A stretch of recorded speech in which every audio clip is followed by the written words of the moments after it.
Hi friends, అందరూ ఎలా ఉన్నారు? ఫ్రెండ్స్, ఈ రోజు అయితే మన దగ్గర 2.1 hand made class D amplifier ఉందన్నమాట. ఫస్ట్ మనం యాంప్లిఫైర్ లుక్స్ నుంచి స్టార్ట్ చేద్దాం. ఫస్ట్ మనం ఫ్రంట్ ప్యానల్ చూసుకుంటే మనకైతే ఎట్లా ఉంటుంది, వెరీ కాంపాక్ట్ సైజ్ లో కొంచెం బల్కీగానే ఉంటుంది. సైజ్ మాత్రం వెరీ కాంపాక్ట్ ఉంటుంది. మీకు బ్లాక్ అండ్ బ్లూ కాంబినేషన్ లో మీకు అయితే ఇట్లా రావడం జరుగుతుంది. ఫ్రంట్ యాంప్లిఫైర్ లుక్ అయితే చూడడానికి చాలా క్యూట్ గా ఉంటుంది. యాంప్లిఫైర్ అయితే మాత్రం ఫస్ట్ నుంచి చూసుకుంటే మనం అయితే ఫస్ట్ ఒక స్విచ్ చేసి ఉన్నాము. పవర్ ఆన్ ఆఫ్ గురించి మనం స్విచ్ ఇచ్చున్నాము. దాని పక్కన చూసుకుంటే మీకు అడ్వాంటెక్ కంపెనీ నుంచి ఒరిజినల్ పగారి ఐసీ బోర్డు అయితే మనం యూజ్ చేసాం. వైట్ కలర్ డిస్ప్లేతో మీకు అయితే రావడం జరుగుతుంది. ఐసీ అయితే మాత్రం మీకు మంచి క్వాలిటీ వస్తుంది. అట్లనే మీకు బోర్డు కూడా లైఫ్ కూడా వచ్చేస్తుంది, బాగా పర్ఫార్మ్ చేస్తుంది బోర్డు అయితే మాత్రం.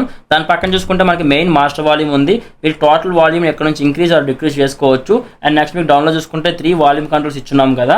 ఫస్ట్ చూసుకుంటే మనకి బేస్ ట్రేబుల్ ఉంది కదా. మీరు రైట్ స్పీకర్ లెఫ్ట్ స్పీకర్ అంటే మీ సైడ్ స్పీకర్స్ తాలూకా బేస్ తగ్గించుకోవడం ఎక్కడ తగ్గించుకోవచ్చు, ట్రేబుల్ కూడా ఎక్కడ తగ్గించి పెంచుకోవచ్చు అనమాట. దాని పక్కన చూసుకుంటే మీకు బ్యాలెన్స్ అని చూసారా, అది మనం బ్యాలెన్స్ గురించి యూజ్ చేయలేదు, మనం యూజ్ చేస్తున్న సబ్ ఊఫర్ తాలూకా కంట్రోల్ అని చెప్పుకోవచ్చు. మీరు సబ్ ఊఫర్ తాలూకా వాల్యూమ్ ఎక్కడ నుంచి డిక్రీజ్ ఆర్ ఇంక్రీజ్ చేసుకోవచ్చు అనమాట.